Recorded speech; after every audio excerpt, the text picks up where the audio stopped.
R K Garg, इनका सवाल ऐसा है कि आपने जो अभी रिवार्ड फंक्शन और पनिशमेंट फंक्शन जो बोला है वो क्या होता है, वो हमारी समझ में नहीं आया। अब ये बात ठीक है कि आप केवल इतना ही सुन रहे हो, ये भी मुझे ध्यान में रखकर बोलना चाहिए। पर्सनैलिटी डेवलपमेंट का जो पूरा सीरीज है उसमें बहुत विस्तार से ये बात मैंने रखी है, खास कर जो समापन का व्याख्यान है, आनंदी जीवन कैसा जिए, उसमें ये रिवार्ड फंक्शन और पनिशमेंट फंक्शन क्या है बहुत विस्तार से ये बात रखी है। आप वो सीरीज भी सुनिए, ज्यादा अच्छे ढंग से ये बात आप तक पहुंचेगी। अभी समझ में आए उतने संक्षेप में उसका मैं जवाब देता हूं।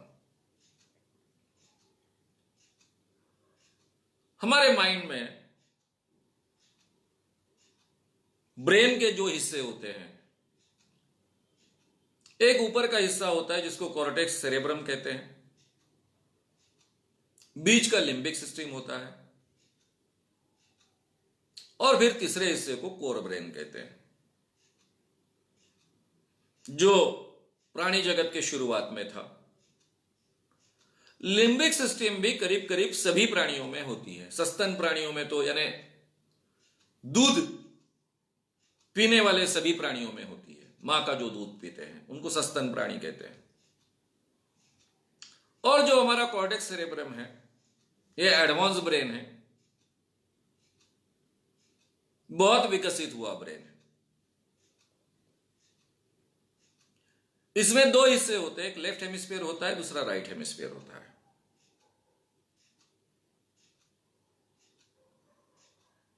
लेफ्ट हेमिस्फीयर जो हमारा हिस्सा होता है उसमें रीजनिंग करने की क्षमता, मैथमेटिक्स की क्षमता, एनालिसिस करने की क्षमता होती है, यानी तर्क उपयोग करने के, तर्क बुद्धि का उपयोग करने के, गणित करने के और कोई भी चीज का विश्लेषण करने की क्षमता उसमें होती है।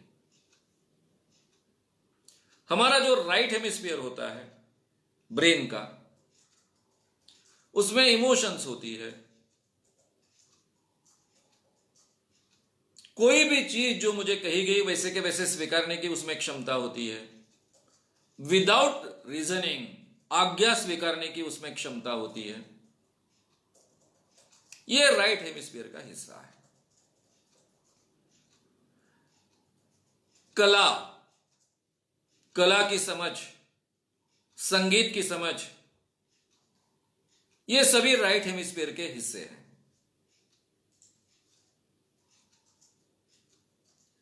तो जब भी कोई आवाज हमारे कानों तक आती है तो कानों से सीधी वो आपके सिस्टम में आती है, तो पहले कोर ब्रेन में आती है। अगर ये आवाज लिम्बिक सिस्टम को लगती है कि ये रिवार्ड फंक्शन में डालनी चाहिए, क्योंकि लिम्बिक सिस्टम में एक क्षमता होती है कि वो हर आने वाली चीज को, हर आने वाले अनुभव को वो दो क्षेत्रों में बांटता है, एक रिवार्ड फंक्शन, दूसरा पनिशमेंट फंक्शन।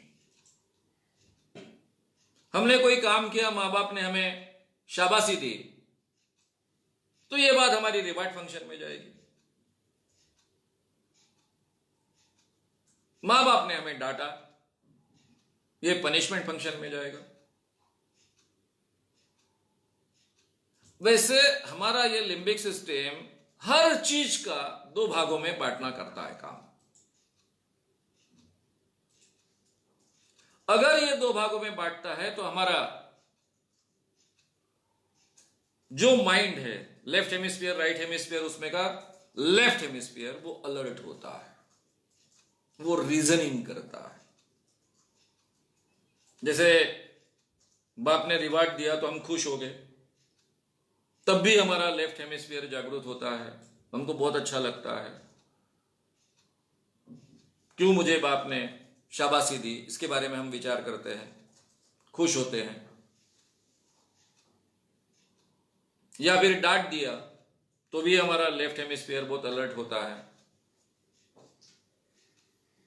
और फिर उसके आधार पर जो भी हमारी प्रतिक्रियाएं हैं, एक्शन है, वैसे आदेश हमारे पूरे बॉडी को जाते हैं। खुश होते हैं तो चेहरे पर हंसी आती है, खुशी झलकती है।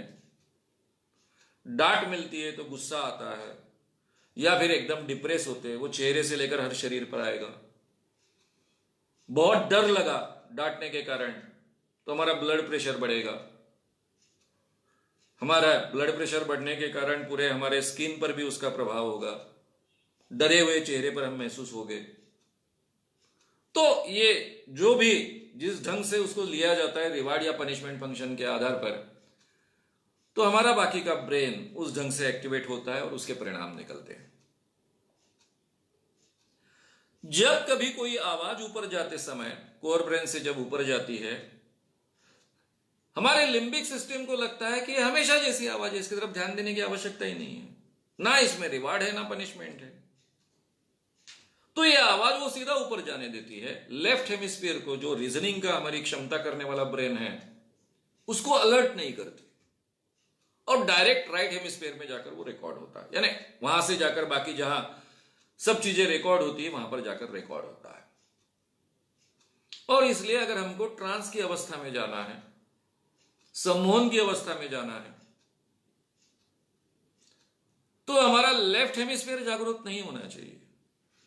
रीजनिंग को हमको कुछ समय के लिए सस्पेंड करना है, तभी हम ट्रांस की अवस्था में जा सकते हैं, तभी हम सम्मोहन की अवस्था में जा सकते हैं, अल्फा रिदम की, रिलैक्स रिदम की अवस्था में जा सकते हैं। और इसलिए रिलैक्स रिदम में अगर हमको जाना है तो जो आवाज हो, चाहे आसपास की परिस्थिति हो, हमारे सारे अनुभव हो, उसमें कोई भी अनुभव रिवार्ड या पनिशमेंट फंक्शन में विभागने वाला अनुभव नहीं चाहिए। मोनोटोनस चाहिए। वही शांति है, वही पंखे की आवाज है, वही नॉर्मल हवा है। ठंड बजेगी तो हमें पनिशमेंट फंक्शन जागरूक होगा, बहुत गर्मी होगी तो रिवार्ड फंक्शन जागरूक होगा। इसलिए रिवार्ड और पनिशमेंट दोनों जागरूक होने की आवश्यकता नहीं। ऐसी अवस्था मेंटेन करे लगातार, और आवाज से जो सूचनाएं आ रही वो भी हमें परिचित है, उसमें कोई नयापन नहीं है, और आवाज में भी मोनोटोनी है। क्योंकि एकदम कोई चिल्लाता है तो हमारा ध्यान खींचा जाता है, हम डर जाते हैं। एकदम से स्लो आवाज में कोई बोलता है तो हम उसकी तरफ ध्यान देने के लिए पूरा अपना ध्यान उधर केंद्रित करते हैं। ये वही आवाज में सेम मोनोटोनी में आ रहा है, तो हमारा ये लिम्बिक सिस्टम लेफ्ट हेमिस्फीयर को जागृति नहीं करती और डायरेक्ट राइट हेमिस्फीयर और थ्रू जहां प्रोग्राम होना है वहां भेजती है। इसलिए इंसान ट्रांस की अवस्था में जाता है, सम्मोहन की अवस्था में जाता है, अल्फा रिदम की अवस्था में जाता है। और जब ये अवस्था हम यूटिलाइज नहीं करते, उसको मेंटेन नहीं करते, तो नेचुरल स्लीप में जाता है, क्योंकि हमें नींद ही इस ढंग से आती है। जागरूक अवस्था से हम रिलैक्स अवस्था में जाते हैं, अल्फा रिदम की अवस्था में, और फिर हम सो जाते हैं। तो इसलिए मोनोटोनस अगर वक्ता की आवाज रही, उसके पॉइंट्स भी ऐसे नहीं है कि जो हमको रिवार्ड या पनिशमेंट में डाले, तो फिर हम तो सोने की गुंजाइश बहुत बढ़ जाती है, सो जाते हैं कई लोग। ये उसके पीछे का कारण होता है। अगर आपको ये वीडियो पसंद आया हो तो उसे ज़रूर लाइक करें, लोगों में ये अवेयरनेस फैलाने में हमारी मदद करें। वीडियो को ज़रूर शेयर भी करें। तो हमारे YouTube चैनल शाम मानो को विज़िट करें। ऐसे सारे वीडियोस का आनंद लेने के लिए हमारे चैनल को सब्सक्राइब करें। उसके लिए सब्सक्राइब बटन दबाएं।